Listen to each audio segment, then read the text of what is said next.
One second, let's get the slides up. So as you said, I'll be talking about our efforts with mirroring MySQL to HBase. I'll talk about a bit of our motivations. But first, a little bit about Dropbox, if I can get this to work.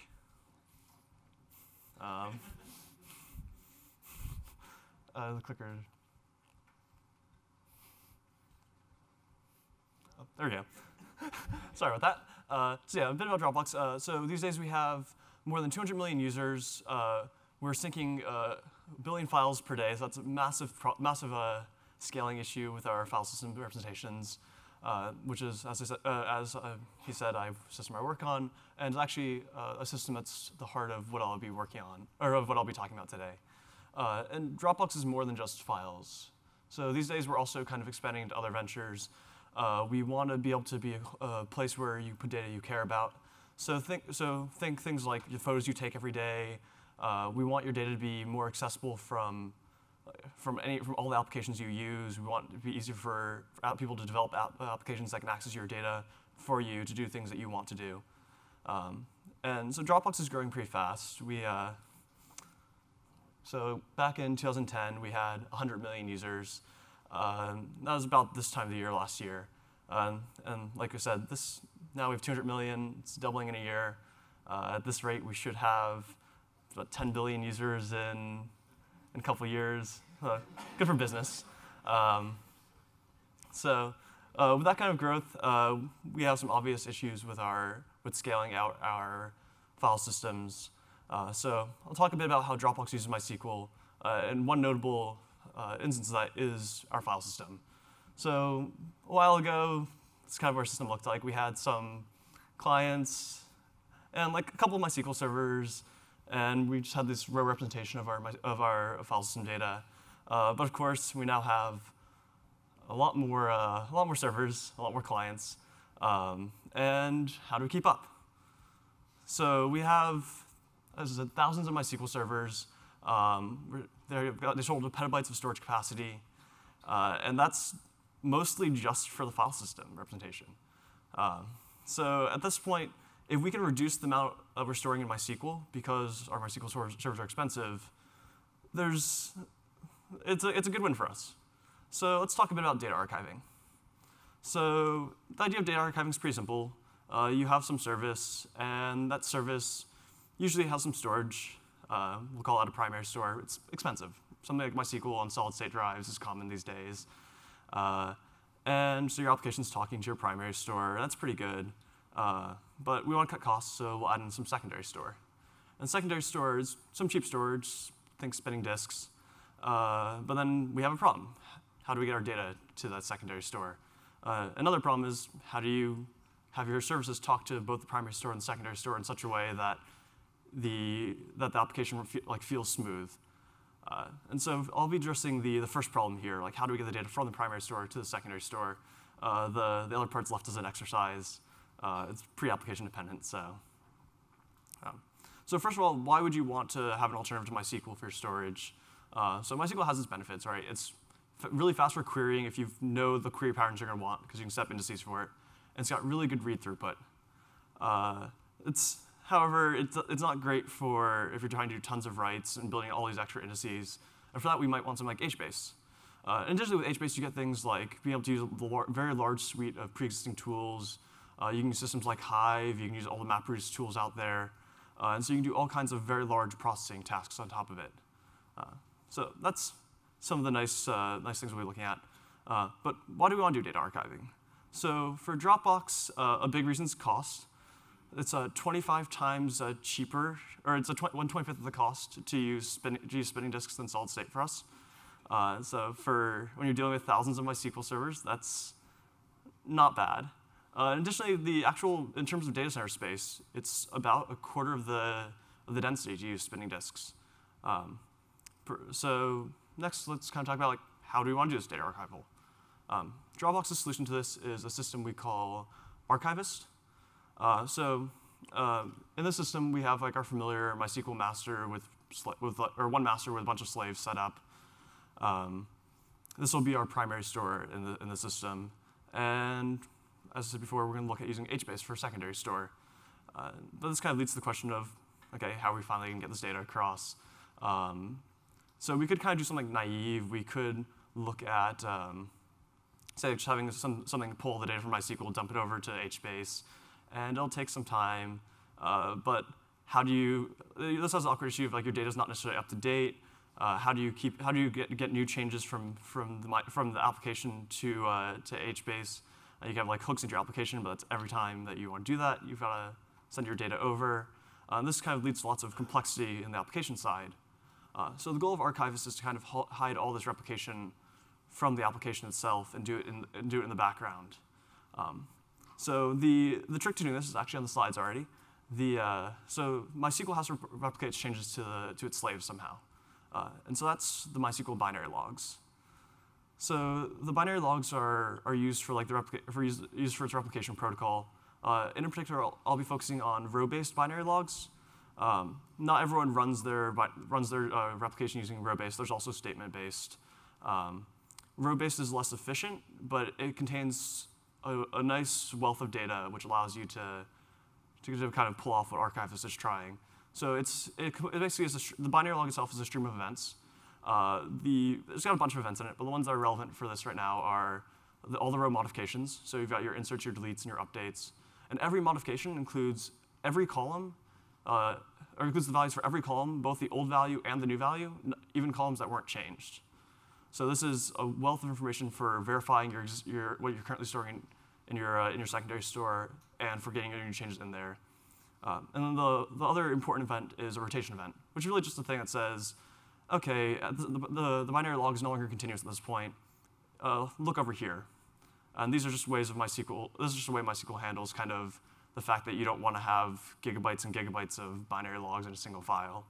And we can abuse this to make Archivist work.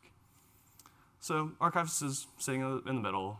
But Archivist has a couple of actual components. The first I'll talk about is what we call the translator. So the translator basically just focuses on rewriting the MySQL binary logs into some other form, in this case, HBase queries. So it handles actually handles writing the data into HBase and reading in the binary logs from the master. So suppose we have a query we want to run. In this example, it's like updating the block data that's backing a particular path in our file system. So we'll send that to our application will send that to the master, and that will get translated by the master into binary log events, which look vaguely like this. So we're updating this table, and these are the old values of the rows, and these are new values of rows. So the master will use the replication protocol and send it off to the MySQL slaves, additionally to the translator, which looks vaguely like a MySQL slave.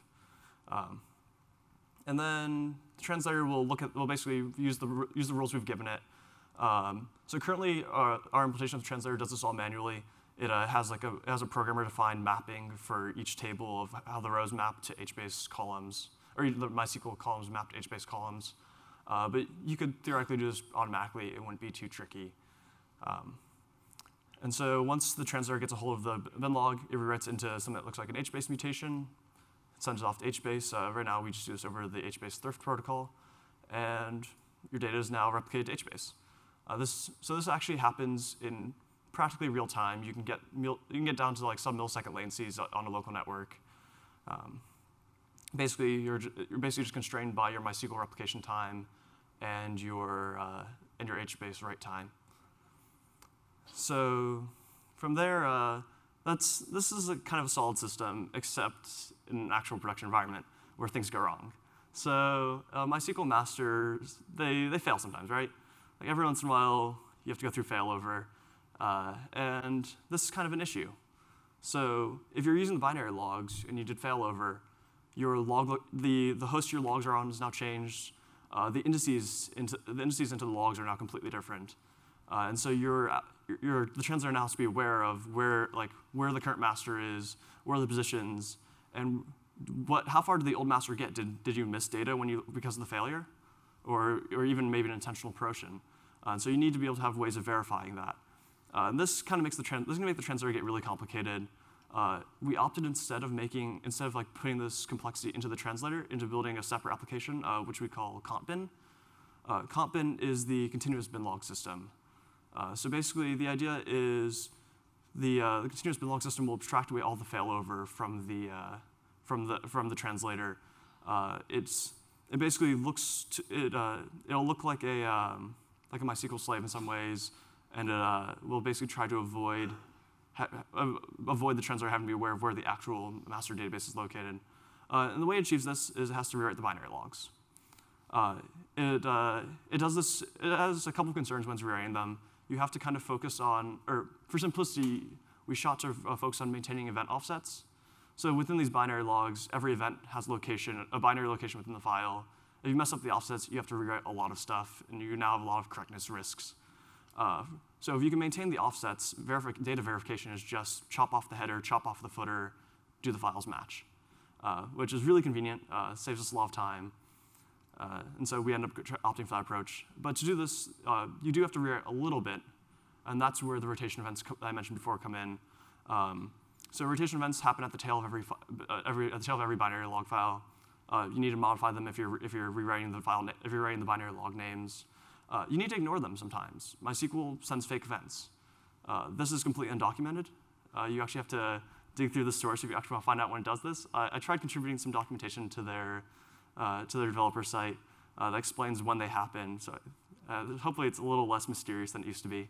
And you also need to create them sometimes. For example, if a master failed, or whenever one of these promotion events happen, there's no actual rotation that happens, so you need to make it look like one happened.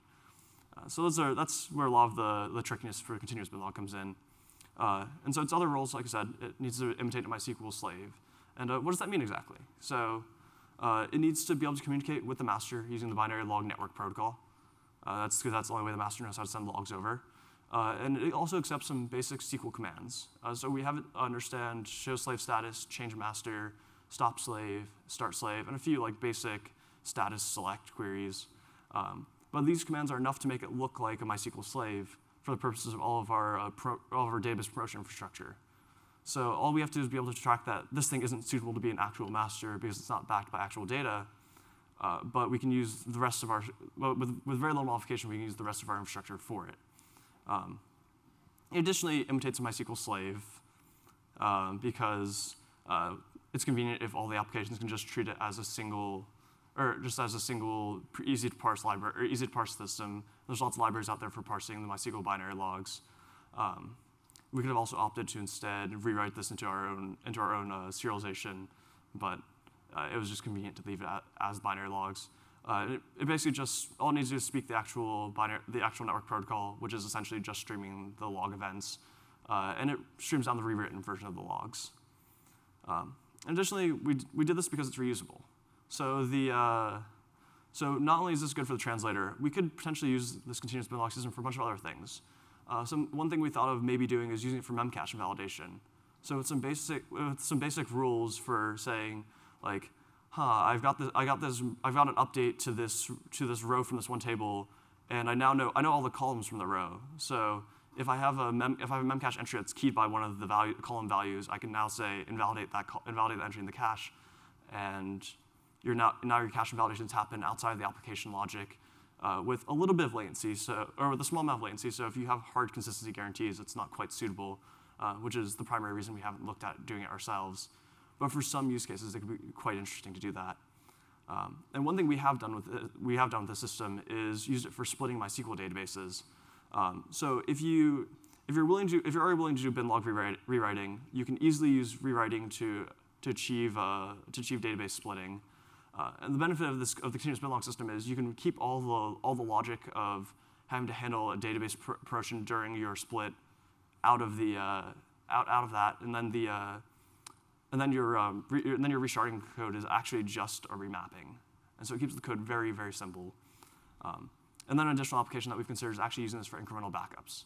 So if you use something like the InnoBackupX or some other MySQL backup tool that just basically takes a snapshot of the database and relies on using the binary log recovery mechanism, you can actually use the comp bin logs to get you incremental backups that are resilient against or against slave promotion.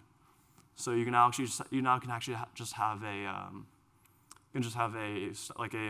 base backup that's taken, and then just keep track of all these continuous bin log entries, and just periodically take your fresh base. But regardless of any event that happens since your base, you should have all your data. So let's talk a bit about how Dropbox applies Archivist. So what Dropbox really wanted to achieve with this is we wanted a full mirror, or we wanted HBase to actually contain the full set of our file system metadata, and MySQL will eventually just have the recent data. So it's kind of acting like a tiered storage system. And so to achieve this, we have to first get all the data into HBase initially. And so that's just done with a one-off script. This actually is really, really slow. Petabytes of data take some time to move. So that was actually came as a bit of a surprise how much time that would be. But once you crunch the numbers, it makes sense. So after that, you just configure the translator to start translating from a point in the bin log before you started your load-in. So why does this actually lead you to have the correct final version in your HBase system? So the binary logs are basically an exact are a serialization of all the changes that happen to your MySQL database. So if you performed your load-in and you start playing the translator back from before load-in, you'll replay some events you've already seen, but you're always playing events in order. So eventually you're going to end up with the same final state. You might do some more writes than you needed to, but that doesn't really matter too much. So once we've done that, we need to kind of think about how we want to handle actual deletes from MySQL. So the translator is going to see like these delete events, and we could translate them, or in this case we particularly don't want to translate them to actual deletes from HBase. We could have just had it ignore the delete events completely. We opted to actually have it insert a column value into HBase for basically just marking it as this is no longer in the primary store, just to make it easier to debug. But that's purely optional in this case. And then after that, you just delete the data from MySQL. The application doesn't need to care about that as long as it's aware of how to read from the secondary system, and can fall back to it. But it doesn't have to worry about the fact that the data is being deleted as it's reading through. So Archivist has some additional uses. We've considered using this for applying MapReduce of our file system data. There's some use, like we could use this theoretically to implement some like alternate query patterns such as search for our users, and also basic analytics of like how can we feature develop the product to suit our users' use cases. Are there any questions?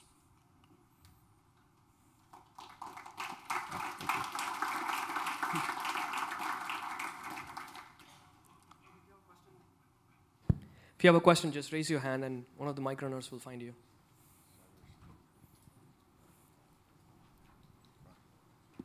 Hello. Could you go back to the previous slide? Not this one, the one with the diagram. Yes, this conbin and translator, is this serialized for all your event, or you have like multiple? No, we have one instance of the conbin per database. If that's what you're asking. So what is the throughput that you handle? Oh, so yeah, the conbin is actually isn't particularly resource intensive. So we actually have like 30 of these per box. So I think for the metadata cluster, we have like 20 or 30 actual boxes running the bin log system, and then requires another 20 or 30 boxes to run the translators. And all the systems are pretty lightweight in terms of the actual resource requirements, and most of them are just our network I/O bound. So this whole combination acts as a single slave, MySQL slave, or each of them? Yeah, the conbin acts as a single slave to the master, okay. And then you can have arbitrarily many systems act as, or basically the conbin exposes this master interface, and so you can have arbitrarily many systems act as slaves to the conbin master. But all those systems are unaware of the actual master.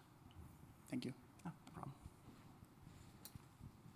So you have a lot of users, and they no doubt have a lot of files that they're saving that are the same, or do you see a broad distribution? I mean, can you use sort of block level dedupe and stuff like that to improve performance? This system only focuses on the metadata, but like our data storage systems could use like deduplication stuff, but that's kind of outside the scope of this talk. Oh, okay. All right.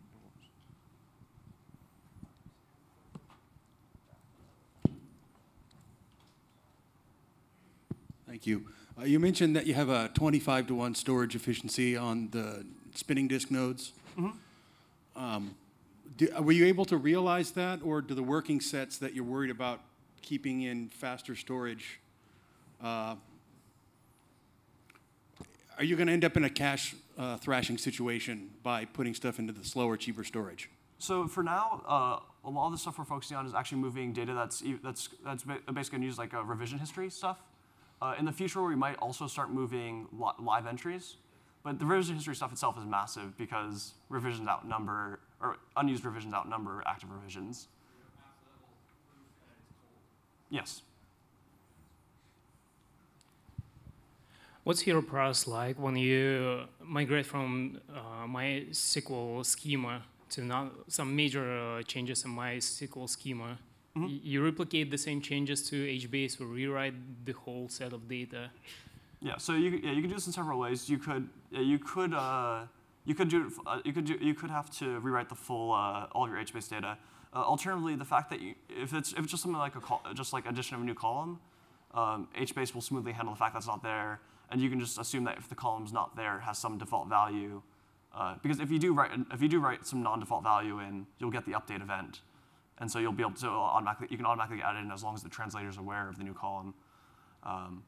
In terms of more advanced schemes, more advanced changes like column type changes, you'd have to add some logic around reinterpreting the column, or actually do a backfill. But reinterpreting is going to be the much cheaper thing to do.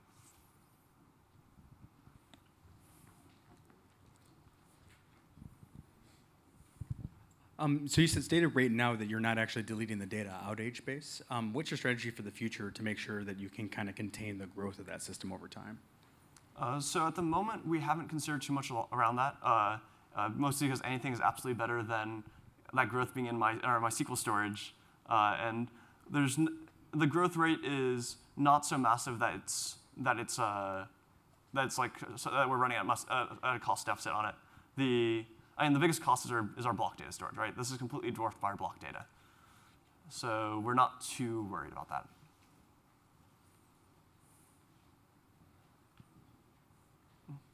So for the HBase side, you use some namespace paths as the key. So how do you ensure the relatively uniform distribution of the different regions so that they don't have imbalance? And do you do automatic pre-configured regions, or do you do automatic splits and mergers? To start off with, the table schemas I present here are a little idealized just to fit on the slide more clearly. But we do use a vaguely similar scheme, actually. In terms of avoiding, your question was mostly around avoiding hotspots in our data, right? So for the most part, it's not that much of a concern. The users largely balance each other out with randomly distributing users to shards. It's not perfectly balanced, but the skew isn't so bad that we've had to worry about rebalancing. We've thought about how we might do it in the future, and we do have some systems in place that would allow us to move large chunks of data over basically by managing application level locks. So it's mostly an application scheme rather than the database layer scheme. Does that answer your question? Yeah. So I think it's pretty cool that you have the content system to cover up the fact that MySQL masters can fail. But what do you do when the content system itself has a failure? What do the clients of that do? Mm-hmm. So at the moment, the clients basically they'd stop functioning until you're able to until you're able to restart the comp-in. Right now we store the comp-in state into HBase, so we're able to actually look up where it left off, where it was in the previous master. It's able to know what offsets or where it should be writing its state to. It writes its binary logs to HDFS, so you can easily spawn up another instance of comp-in, and it'll start off a little lagged, but it'll catch up to where it was. So I have a question. So for your current running system, what is the ratio of data that you have between MySQL master and HBase? And also the second part is the translator generic enough to be used for other schemas, or is it very specific to the schema that you run internally? I'll address the second part first. The translator currently works by hard coding by programmatically coding in the remapping. it would be very easy to make it more of an automatic process for generating those maps. Because it's really just, you just need to consistently map the columns to, or the MySQL columns to HBase columns. You can, in fact, if you're willing to just use, so the binary logs just know column indices. If you're willing to just use those column indices as your HBase keys, you could basically just write a very naive translator.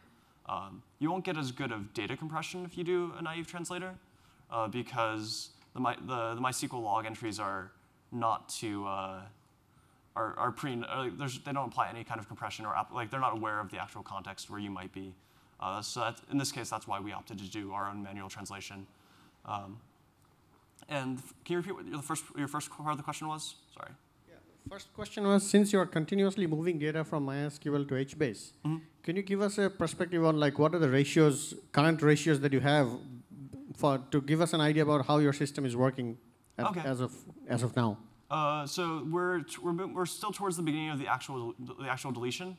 So we have projections for how much we should be doing, and with our workload, as I said, right now we're moving just old revisions, not active revisions off, and I think that we're shooting for something around 40% reduction. I have a question. What version of MySQL do you use, and have you considered global transaction IDs in MySQL 5.6 to simplify a lot of this? Yes, that's a very good question. So we're currently running Percono's distribution of MySQL under version 5.5. We've been keeping our eye on 5.6. We're not quite ready to move to it. We're going to wait for it to be a bit more mature. The global transaction IDs do look very interesting and partially solve the same issue the comp bin is trying to solve. It doesn't quite do the same from what I was reading about it, but I'm a bit uninformed because I haven't been spending as much time on MySQL administration as I used to. Hi. My question is it going to be open source? And what language do you guys write it on? Because it's very interesting, especially the cont bin would be reusable in many other projects. The comp bin is all written in Python. Actually, all the bits of this pipeline are currently written in Python. The comp bin would probably like to be rewritten into something it's not Python. It's fast enough for all of our databases, but we have some databases that cause it to lag a bit, or cause it to almost lag. We'll start shooting up to like 80% CPU. If it hits 100, then it's going to start falling behind. So we don't have any current plans to open source it. Mostly because the code is not in a state that I would think we should open source it. It was built to fill this one purpose initially. This is definitely the first iteration. Maybe in a future iteration, but I can't make any guarantees on that. The code is very like Dropbox infrastructure specific at the moment, and would need some work to be cleaned up.